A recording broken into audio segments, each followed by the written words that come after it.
Good evening. I am Daniel. And I'm Tracy and welcome to Bonfire Night. So, welcome po natin lahat ng mga ka-Bonfire Night natin na nakasubaybay ngayong gabi. So, sa ating mga pastors, primary leaders, mga cell leaders, and most especially sa ating mga invites po. So, welcome po sa mga first-timers natin sa ating bonfire. Wini-welcome din po namin ang aming mga ka-Bonfire Night na nanonood sa iba't ibang bansa. So, bago tayo magsimula, panoorin muna natin ang Bonfire Things to Remember.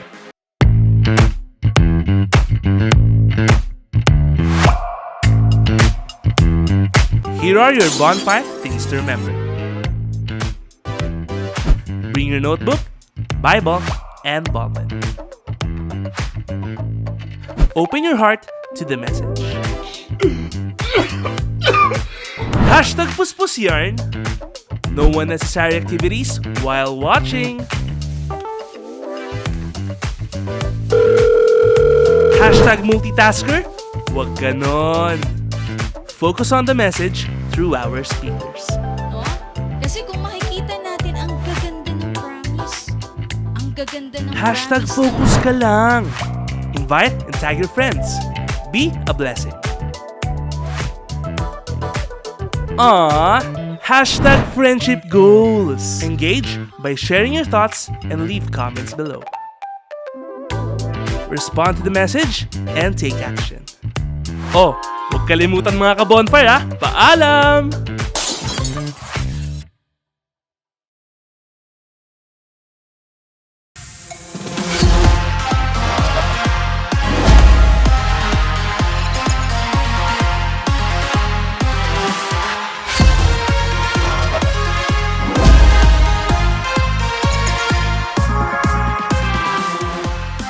So, maraming salamat po sa ating Bonfire Things to Remember. So, weekly we are being reminded po na sa mga dapat nating i-prepare. Nandiyan yung ating Bible, ballpen, and notebook. At kung wala mang notebook, syempre yung mga gadget natin para makapag-take note po tayo sa mga mensahe na mapapakinggan po natin mamaya. No? And I encourage din yung bawat isa talagang focus tayo sa ating gawain at huwag tayong papadistract sa mga paligid natin. So, ilang minuto to yung ating gawain, talagang i-dedicate natin to ng buong buo sa Lord. Amen to that as well. Let us all be excited. Kaya ni-encourage ko ang bawat isa na tayo po ay sama-samang tumayo at papurihan natin ang ating Panginoon together with our worship team sa pamamagitan ng isang awitin.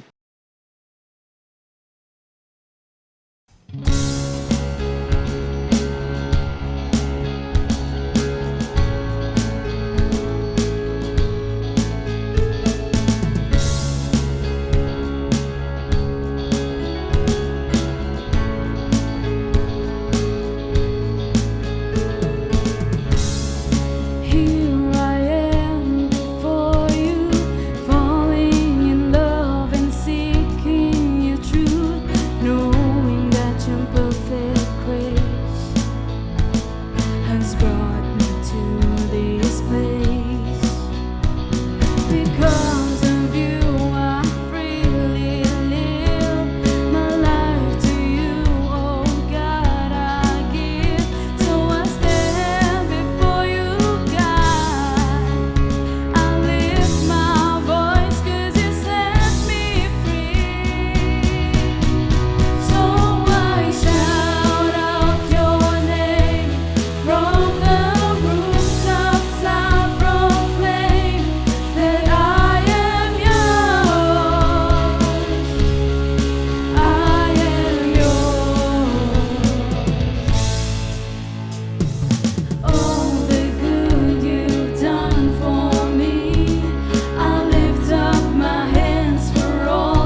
here I am.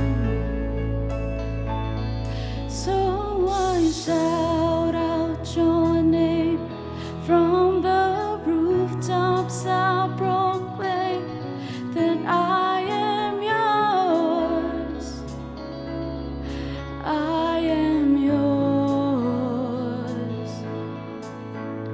And all that I am, I place into your loving hands.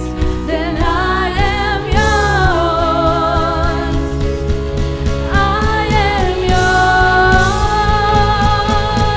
So I shout out your name from the rooftops. I proclaim that I am yours.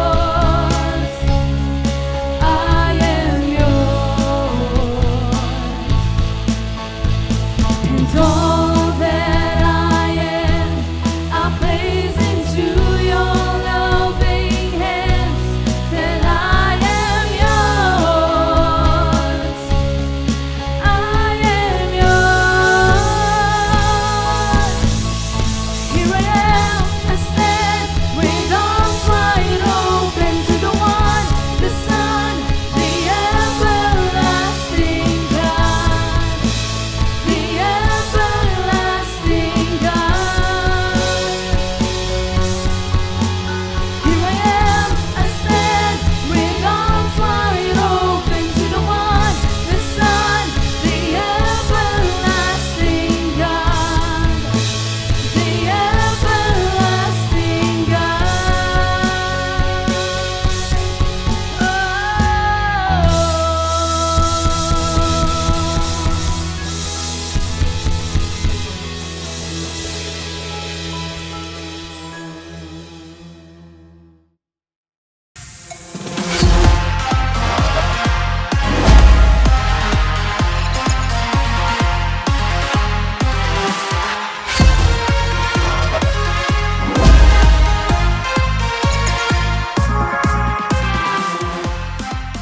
So thank you po sa ating CGS Philippines Worship Team sa inihandog na awitin para po sa ating Panginoon. At nawa, natulungan po tayo nito para maset yung ating hearts and minds po no, sa mapapakinggan nating mensahe ngayong gabi. And I-encourage yung bawat isa na wag lang po tayo basta manood, kundi mag-engage din po tayo sa mga sa mensahe nating mapapakinggan. Talagang mag-comment tayo yung mga insights na makakatulong din doon sa mga kapwa natin nakasubaybay ngayon sa Bonfire natin. Iwasan din po natin yung pagbubukas ng ibang applications, no? So focus po muna tayo sa ilang minuto na to. Wag nating hayaan na may ma-miss out tayong revelation ng Lord sa atin ngayong gabi. Amen to that as well. Let us ready our hearts and our minds sa message na mapapakinggan natin tonight. So for our speaker, she is one of the primary leaders of CGS Las Piñas, a leader of leaders, part of media team, a school of leaders, teacher, and part also of Bonfire admin and a professional. Let's welcome Verna Lovenia.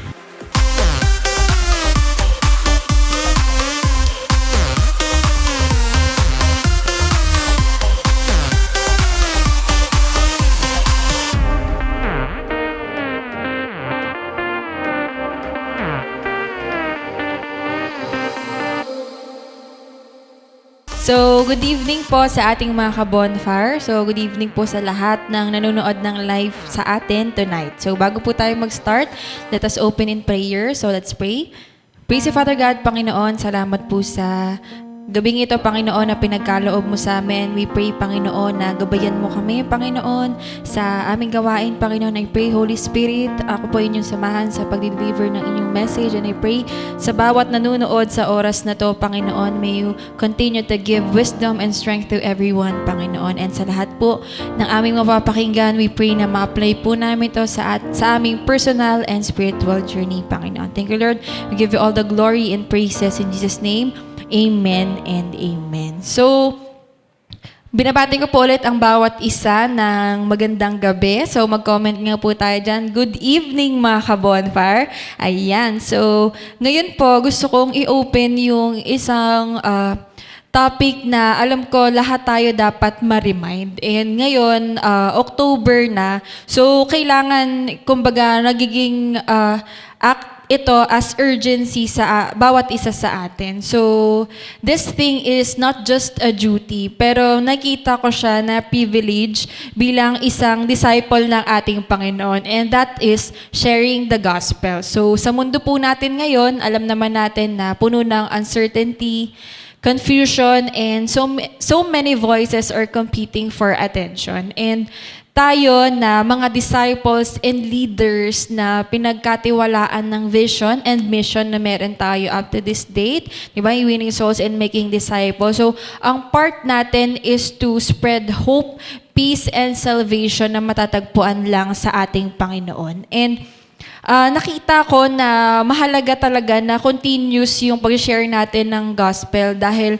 bilang mga disciples, nakita ko rin syempre bilang isang leader na dapat hindi pala nawawala sa atin na yung pag-share natin ng gospel sa ibang tao. Kasi baka nandito tayo sa vision, sa discipleship, pero hindi na natin nagagawa yung part natin to share the gospel. So, ang pag-share ng gospel, hindi lang siya sa pagdadala ng mga tao sa church, 'di ba? So or kaya turuan yung mga nawin natin na makalid ng prayer, but when we share the gospel, our goal is to lead people na magkaroon sila ng relasyon sa ating Panginoon and mabago din yung buhay nila and ma-equip sila as leaders. So kung paano po tayo na-win, di ba, dito sa church. And, di ba, tayo po ay nasharan din ng Word of God. Tayo ay na-equip as disciples and na-build as leaders.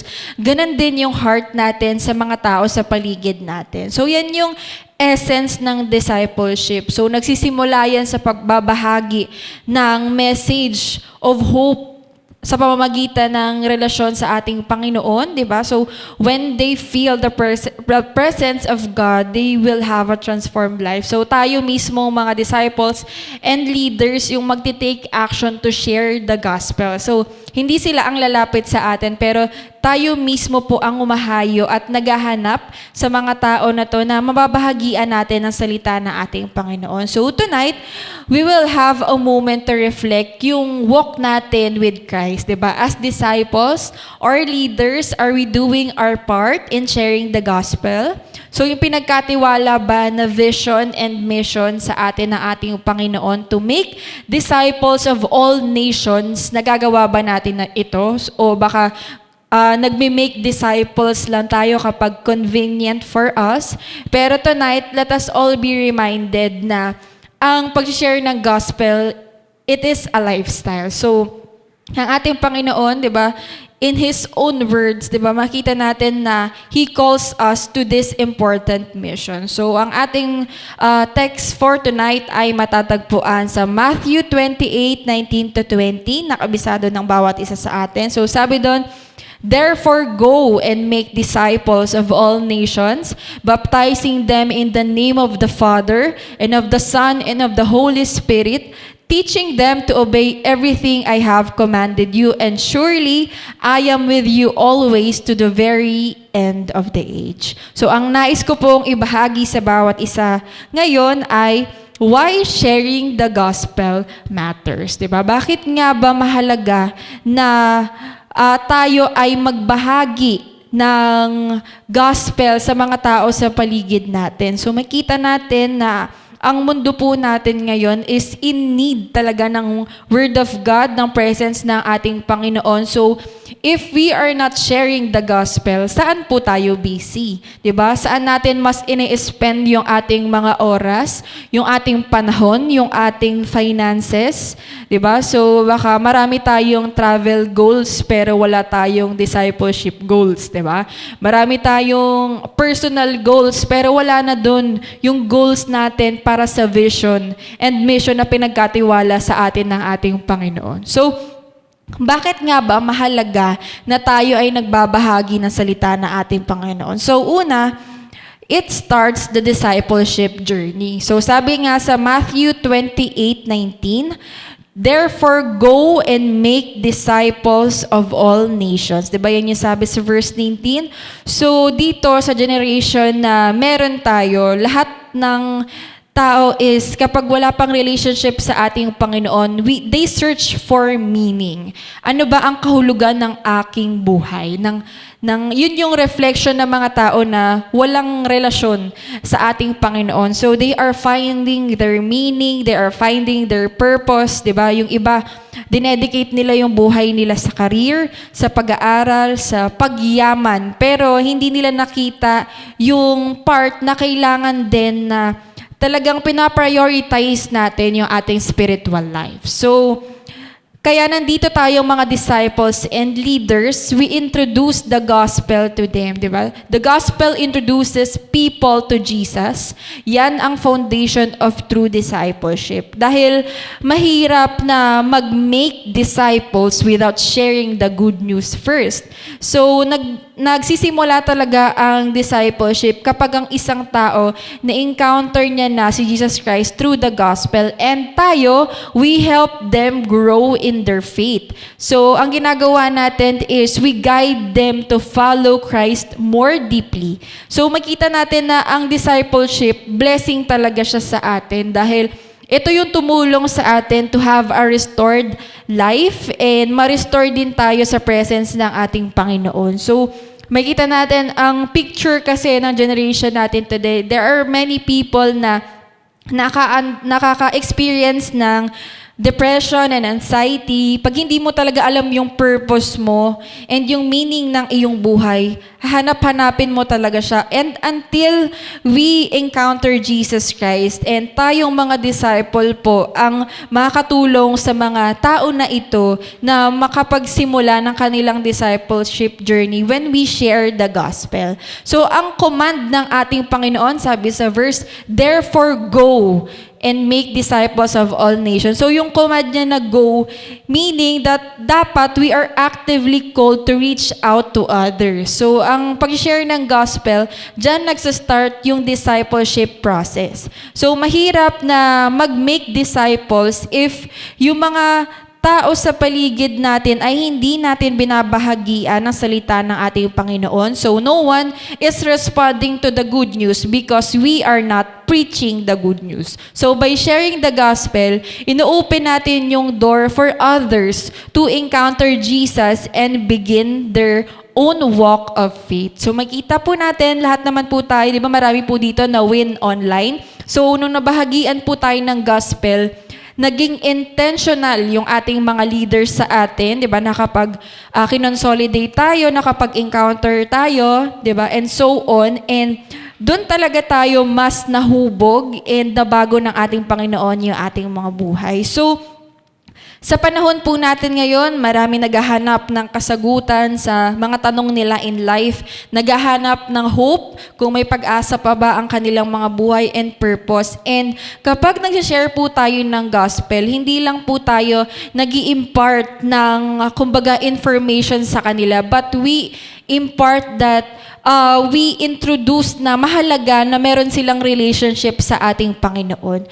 So when we introduce Jesus to them, we give them hope to have a transformed life with Jesus. So we invite them na magkaroon ng lifelong journey of following Him. So when we disciple people, we do not just desire to have them hear the Word of God, but we want them to start yung discipleship journey din nila. Kasi dito sa discipleship, talagang ongoing process siya kasi marami pa tayong dapat ipaayos sa ating Panginoon. Pero unti-unti nababago talaga yung ating mindset, 'di ba? Yung mga na-win natin before, ayaw niyang mag-share, 'di ba? Sa cell group pipilitin mo pa para lang mag-share sa cell group, pero nung naging intentional lang isang tao, 'di ba? Nagsimula yan sa pag-share ng gospel, and then you invite that person sa cell group. So yung process sa discipleship, yan talaga ang nakakatulong sa isang tao na maayos ang kanyang buhay. Dahil if we do not take this first step, the entire process of discipleship doesn't even begin. So, we cannot disciple people yung, kunyari, na hindi tayo nag-share ng gospel sa kanila. So, when we share the word of God to those people, ang gagawin natin is we will have to be consistent na maging interested sila na makinig sa salita ng ating Panginoon. Kaya dapat kapag nagbabahagi po tayo ng gospel, merong puso. So we do not just share the gospel because it is an instruction from our leaders or yun yung alam natin na dapat nating gawin, but we have the compassion towards other people that we are sharing the gospel because like us, we also want them to start the discipleship journey. Di ba? Na makakaayos talaga ng kanilang mga buhay. And if we will look yung mga nangyayari sa paligid natin ngayon, the more that we must be urgent talaga sa pag-share ng gospel. So, hindi dapat tayo nasa gilid lang or kailangan pang sabihan. Dapat yung heart po natin is nandun yung compassion natin to share the gospel to people. So, why sharing the gospel matters? Una, it starts the discipleship journey. So, if we are not sharing the gospel, we cannot make disciple. So, kung gusto natin po ma-build natin yung 12 natin or makabukas po tayo ng cell group, we must share the gospel to the people around us. Baka mamaya yung kaibigan mo, nag-aantay lang pala siya, na-sharean mo siya ng word of God. Minsan, dapat yun yung ayusin natin sa ating mga sarili na, kunyari, sa Facebook, active tayo as Christians, nakikita sa feed natin na we share more of the Word of God, but never tayong narinig ng mga ka-work natin or ng classmate natin na nag-share ng gospel sa kanila. Baka puro kalokohan pa yung sinishare natin, hindi tayo nag-share ng Word of God na pwedeng matulungan din sila. Hindi natin alam, baka yung kaibigan natin or yung classmate, ka-work natin is kailangan pala maka-receive ng Word of God from us for them to be encouraged, pero hindi natin siya ginagawa. So, if we want na talagang makabuild ng ating mga disciples and multiply, sabi ng ating Panginoon dyan, go. Diba? So, ang command ng ating Panginoon is to go. We must be active na mag-reach out sa ibang tao. And pangalawa, why sharing the gospel matters? Second is, it creates new disciple makers. So, sabi nga sa Matthew 28:19, baptizing them in the name of the Father and of the Son and of the Holy Spirit. So, makita natin, yung baptism na nire-represent dyan is yung new life na nanggagaling sa ating Panginoon. And yun ang magmamark sa isang tao na nagsisimula ng kanilang journey bilang mga disciple. So, makita natin, ang goal ng discipleship is not just to create followers of Christ, but disciple makers who will share the gospel with others. So, ang goal natin, hindi lang tayo makakreate ng mga tao na magiging follower ng ating Panginoon, but ang heart natin is to make them disciple makers. May maging katuwang din tayo ng mga leaders na disciple makers. So, dun po tayo talaga magmumultiply. So, when we share the gospel today, we aren't just adding people to the faith, we're starting the cycle of multiplication. So, yung mga tao na nakakarinig ng gospel and sila po ay naging disciple and sila din yung magiging katuwang natin to be a disciple maker as well. Diba? So, hindi lang tayo disciple maker, pero tayo rin ay maker ng mga leaders, diba? For God's kingdom.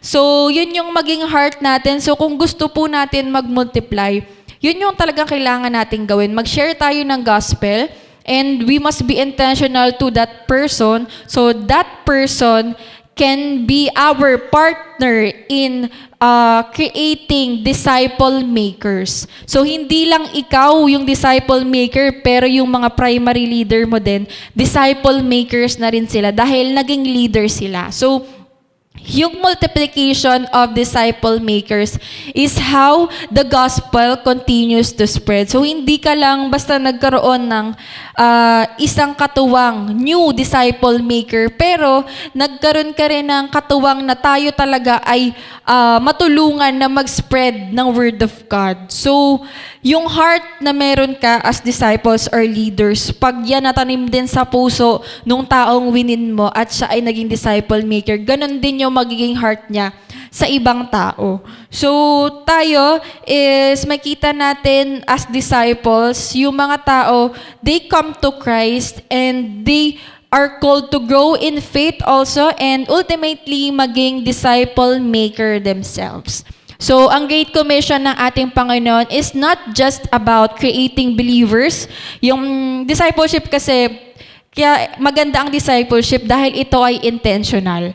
Diba? So, we do not just create believers, but we create disciple makers who will continue to spread the gospel. So sa generation natin today, the multiplication of disciple makers is the key to the ongoing spread of the gospel. So dito, sa ginagawa natin sa vision, ang heart talaga natin is mag-multiply tayo, tayong mga leaders. Magkaroon tayo ng mga disciple or leaders na merong heart for the vision, which is winning souls and making disciples. So, when we share the gospel, hindi lang tayo nagkikreate ng mga individual followers, but we are empowering new believers to share their faith and magpapatuloy yung cycle or process ng discipleship.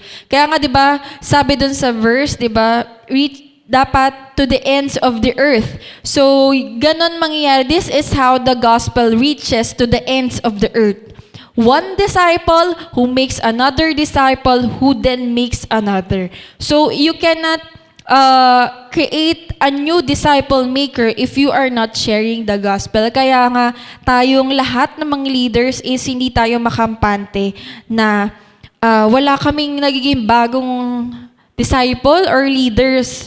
Kasi hindi tayo nagiging complacent tayo sa pag-share ng gospel, which is dapat pala nating makita na urgent siya. Kasi ako mismo na-realize ko, kasi lagi kaming may goal na binibigay sa aming mga primary sa pag-one verse evangelism. Nakita ko na dapat talaga ginagawa natin siya bilang mga Kristiyano, bilang disciple, bilang leaders, na kapag may mga na-encounter tayong mga tao, tinitignan agad natin siya na gusto natin siyang mawin, diba, sa paanan ng ating Panginoon and maging disciple din.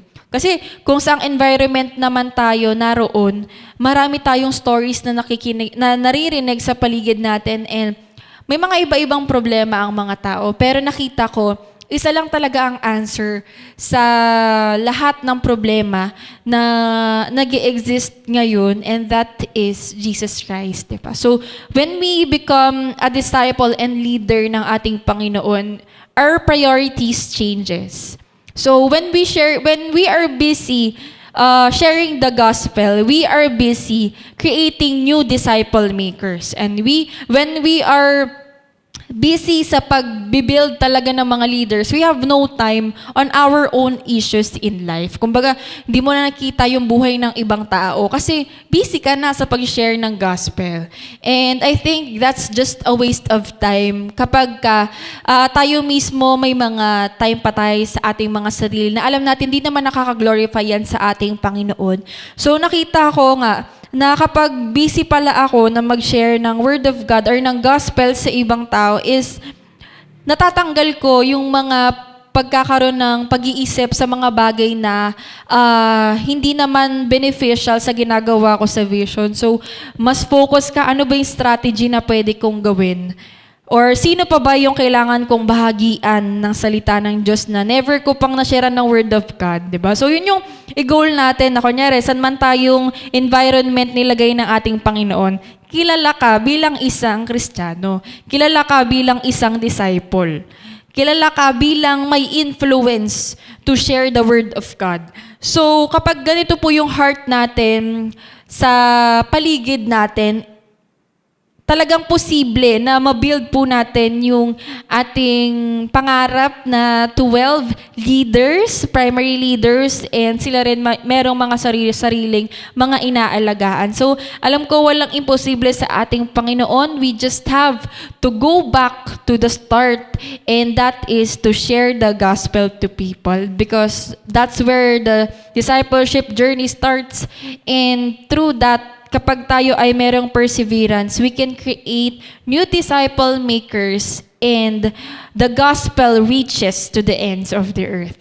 And third, it equips people to live out the Great Commission. Sabi dyan sa Matthew 28 verse 20, teaching them to obey everything I have commanded you. So ang pag-share ng gospel ngayon, crucial talaga siya.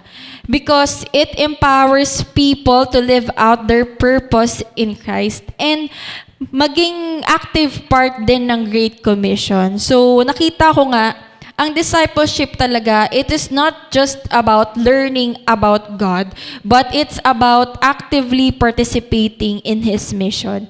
So kapag tayo nag-share ng gospel sa mga tao sa paligid natin, we invite them na talagang mamuhay na merong purpose, and may mga nag-guide din sa kanila.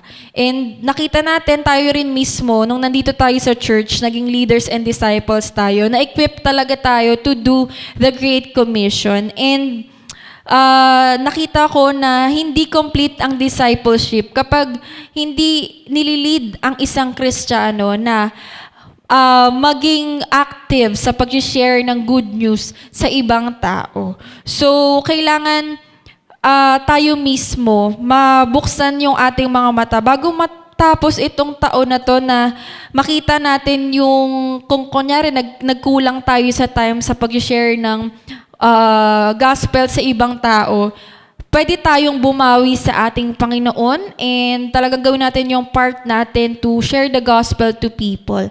So, discipleship is more than just a conversion. It's about teaching and equipping others to follow Jesus fully. So, sa pag-share natin ng gospel, yun yung starting point. But through discipleship, we help people grow in their obedience to Christ's teachings. Diba sabi yan sa verse? Teaching them to obey everything I have commanded you. Kaya yun yung kagandahan ng discipleship. Hindi lang tayo nag-share ng gospel. Kasi maraming believers ng ating Panginoon na nagbabahagi lang ng kanyang mga salita, tapos iiwan na sa ere yung taong yun. Hindi na consolidate, hindi na invite to encounter. So sa discipleship kasi, hindi ka titigilan hanggat hindi ka nagiging leader. Hanggat kaya mo nang tumayo mag-isa at ikaw naman yung nagbabahagi ng salita ng ating Panginoon.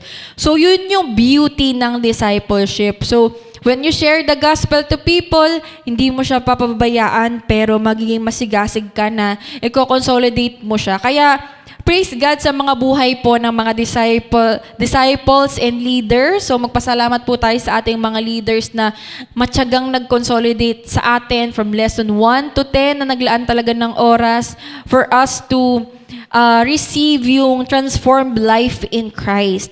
So ang tunay na discipleship is yung intentional. We carry out the mission of making more disciples. So, hindi lang tayo, kumbaga, nagpaparami ng mga tambay sa church. Tambay ka ba? Diba? So, ayaw nating maging tambay. Gusto natin na tayo ay katuwang ng church. Diba? Na nagbabahagi ng salita ng ating Panginoon. And kung sa oras na to, nakita natin na marami tayong kailangan ayusin, marami tayong kailangan bahagian ng salita ng ating Panginoon. Pero gusto natin mag-grow. So, ang kailangan natin gawin is magbahagi talaga ng gospel sa paligid natin, because it's impossible for us to grow if we are not sharing the gospel to other people.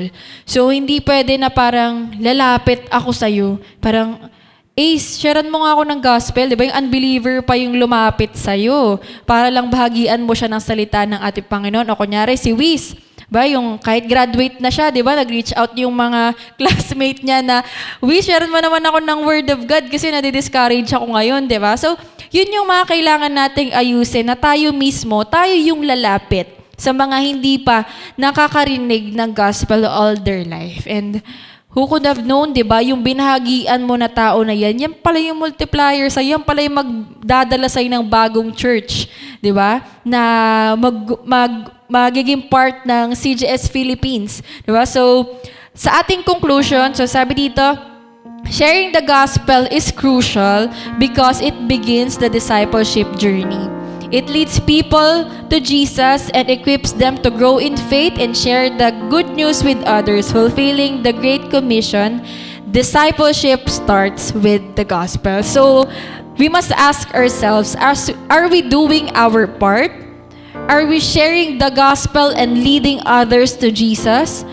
Para sila din mismo maka-experience ng transformative journey na ito. And ang Great Commission, hindi lang siya isang mission statement, but it is a lifelong calling for every believer to share the gospel and make disciples. Kaya tayo, let us step into that calling with purpose, knowing na ang ating Panginoon is plano niya na talagang ang gospel mag-spread worldwide. And hindi yan mangyayari kung tayo po ay tutulog-tulog. So we must do our part.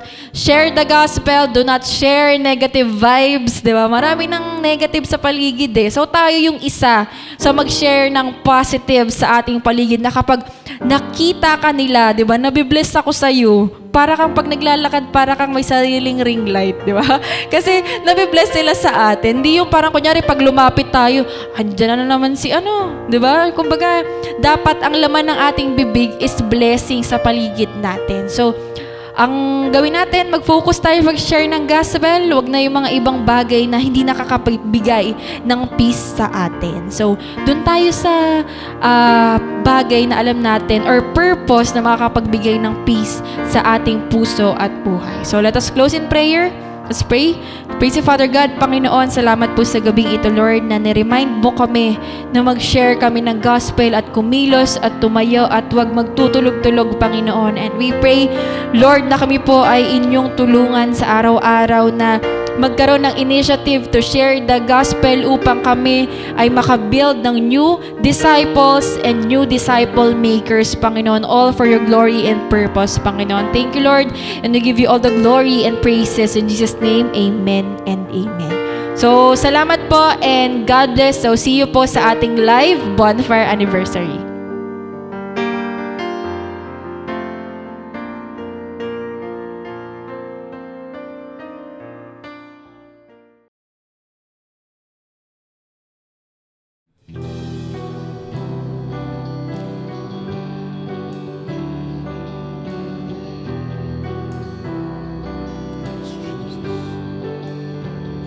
Give you praise tonight.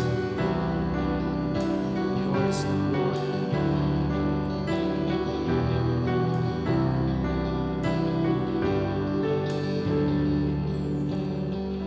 Love unfailing, overtaking my heart. Take me, finding peace again. Fear is lost in all you are. And I will live the world to tell your story, 'cause I know that you've called me. I know that you've called me. Lost myself for good, living your promise. And I won't hide it, I won't hide it. Jesus, I believe in you, and I would go to the ends of the earth, to the ends of the earth. And for you alone are the Son of God. All the world will see that you are God. You are God.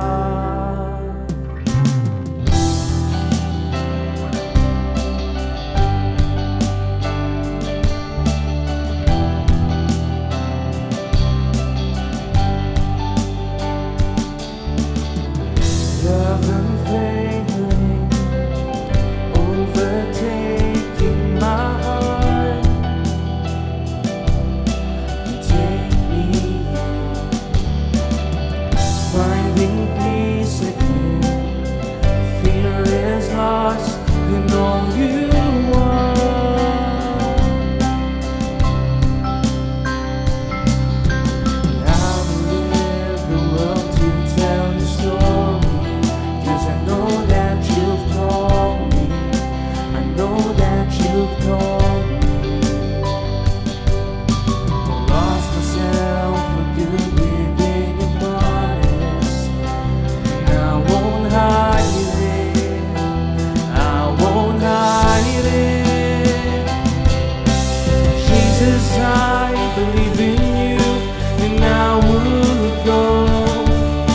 the ends of the earth, to the ends of the earth.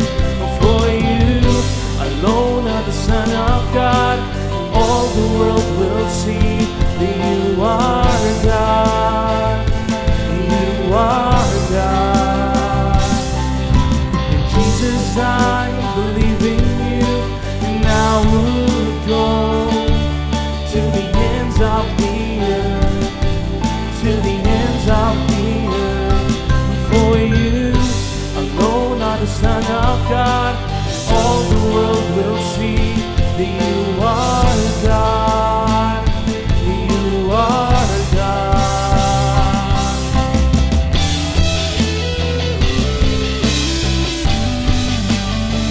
Oh, we worship you, Jesus. We give you praise tonight.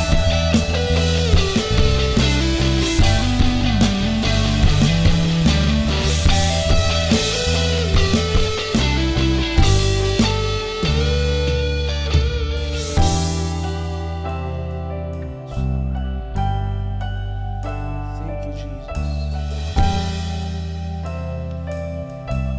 Come on, church. Jesus, I believe in you, and I would go to the ends of the earth, to the ends of the earth. For you alone are the Son of God. All the world will see that you are God. You are God. Oh, Jesus, I believe in you, and I would go to the ends of the earth, to the ends of the earth. For you alone are the Son of God. All the world will see that you are God. You are God.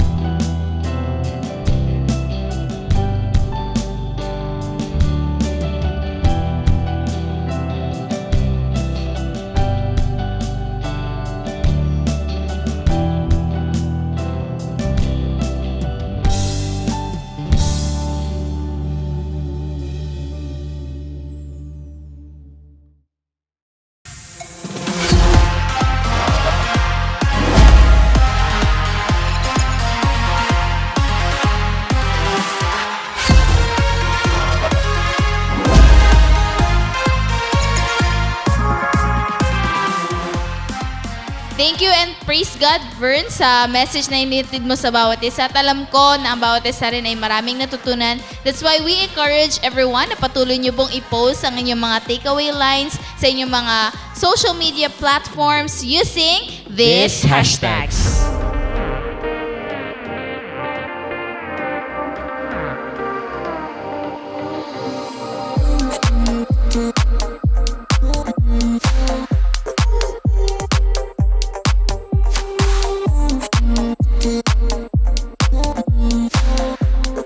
So, praise and glory to God po sa natapos nating bonfire night. Thank you sa mga sumubaybay hanggang matapos yung ating gawain. So, keep that good culture po no, pagdating sa mga online nating gawain. Kahit ano, mapa face-to-face, mapa online, talagang dapat tinatapos natin lahat ng gawain. Kasi nandun sa huli yung pinaka-blessing, amen?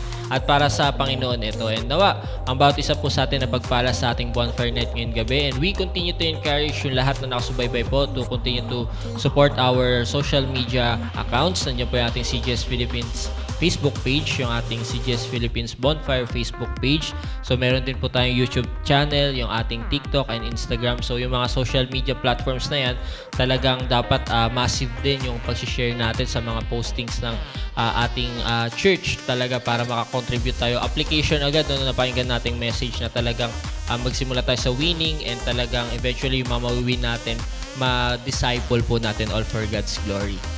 Amen to that. At sa darating na online simbahay this coming Sunday, so patuloy tayong invite, no? So let us apply that gospel sharing matters. So, at magsisimula yan sa ating online simbahay. So, andun pa lang, Saturday pa lang, ini-encourage na natin at minomobilize na natin ang ating mga fellow disciples and also yung mga leaders para makapag-invite din sila ng more souls, ng mga friends, family, and colleagues at para rin sila ay mabless sa ating message na ihahatid sa atin ng ating butihing pastor, Pastor Rami Henarios Jr.